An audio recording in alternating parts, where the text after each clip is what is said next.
India में unemployment एक complex landscape और मेजरमेंट करने में चैलेंजेस। अनएम्प्लॉयमेंट एक क्रिटिकल इकोनॉमिक और सोशल इशू है जो दुनिया भर के देशों को प्रभावित करता है। भारत में बेरोजगारी के मुद्दे ने महत्वपूर्ण ध्यान आकर्षित किया है। साल 2021-2022 के लिए periodic labour force survey PLFS के लेटेस्ट डाटा से पता चलता है कि बेरोजगारी दर में 4.1% की गिरावट आई है। हालांकि भारत में बेरोजगारी की बारीकियां और इससे जुड़ी चुनौतियों को समझना महत्वपूर्ण है, खासकर जब इसकी कंपेयरिंग यूनाइटेड स्टेट्स जैसे देशों से की जाती है। आज हमारे साथ डॉक्टर राजेश शर्मा हैं जो लेबर मार्केट और एम्प्लॉयमेंट इशू में स्पेशलाइज्ड इकोनॉमिस्ट हैं। डॉक्टर शर्मा, भारत की बेरोजगारी दर के 4.1% तक गिरने के हालिया आंकड़ों ने ध्यान आकर्षित किया है। क्या आप इसकी जटिलता पर कुछ प्रकाश डाल सकते हैं? भारत में बेरोजगारी। डॉक्टर शर्मा, निश्चित रूप से भारत में बेरोजगारी सभी के लिए एक ही आकार की अवधारणा नहीं है। हम एम्प्लॉयमेंट के डिस्गाइज, सीजनल, स्ट्रक्चर और फॉर्म का मिक्सचर देखते हैं। प्रभावी नीतियां बनाने के लिए बारीकियों को समझना महत्वपूर्ण है। साथ ही डिफरेंट इकोनॉमिक लैंडस्केप और मेजरमेंट मेथड्स को ध्यान में रखते हुए भारत की बेरोजगारी की अमेरिका से तुलना सावधानी से की जानी चाहिए। Types of unemployment in India. Disguise economy. ये फिनोमिनन भारत के एग्रीकल्चर एंड अनऑर्गेनाइज्ड सेक्टर्स में प्रचलित है, जहां वास्तव में आवश्यकता से अधिक लोग कार्य करते हैं।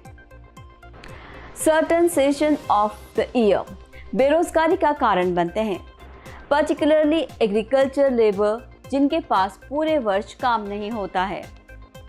स्ट्रक्चरल अनएम्प्लॉयमेंट ये अवेलेबल जॉब्स और स्किल वर्कफोर्स के बीच मिसमैच से उत्पन्न होता है।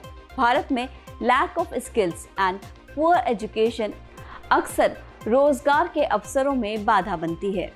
टेक्नोलॉजिकल अनएम्प्लॉयमेंट वर्ल्ड बैंक के 2016 के आंकड़ों के अनुसार ऑटोमेशन और टेक्नोलॉजिकल एडवांसमेंट जॉब्स के लिए एक महत्वपूर्ण खतरा पैदा करती है।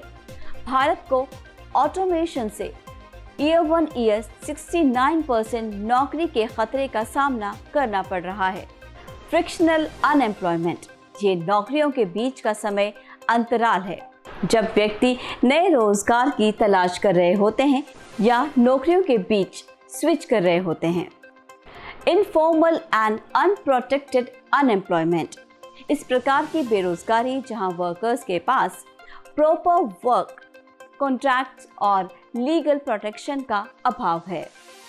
The measurement of unemployment in India is a complex process with multiple methods.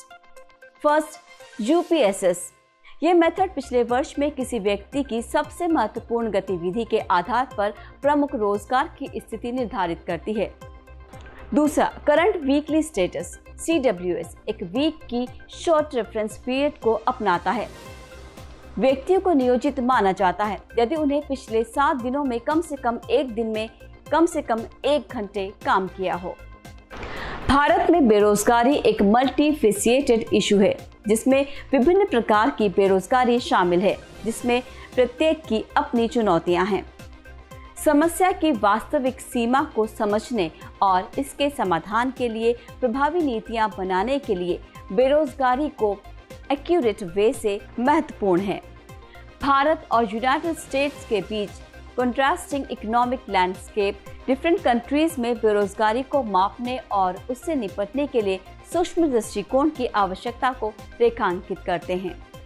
जो 5-7 पूंजीपतियों को पूरा का पूरा देश का धन दिया जा रहा है, इसका नतीजा है कि देश युवाओं को रोजगार नहीं दे पा रहा है। मेरे से कन्याकुमारी से यहां तक हजारों युवा मिले हैं और सारे के सारे मुझे कहते हैं हमें बीजेपी के नरेंद्र मोदी जी के हिंदुस्तान में हमें रोजगार नहीं मिल सकता है। हमने इंजीनियरिंग की पढ़ाई की, आज हम ओला चलाते हैं, उबर चलाते हैं या फिर मजदूरी करते हैं।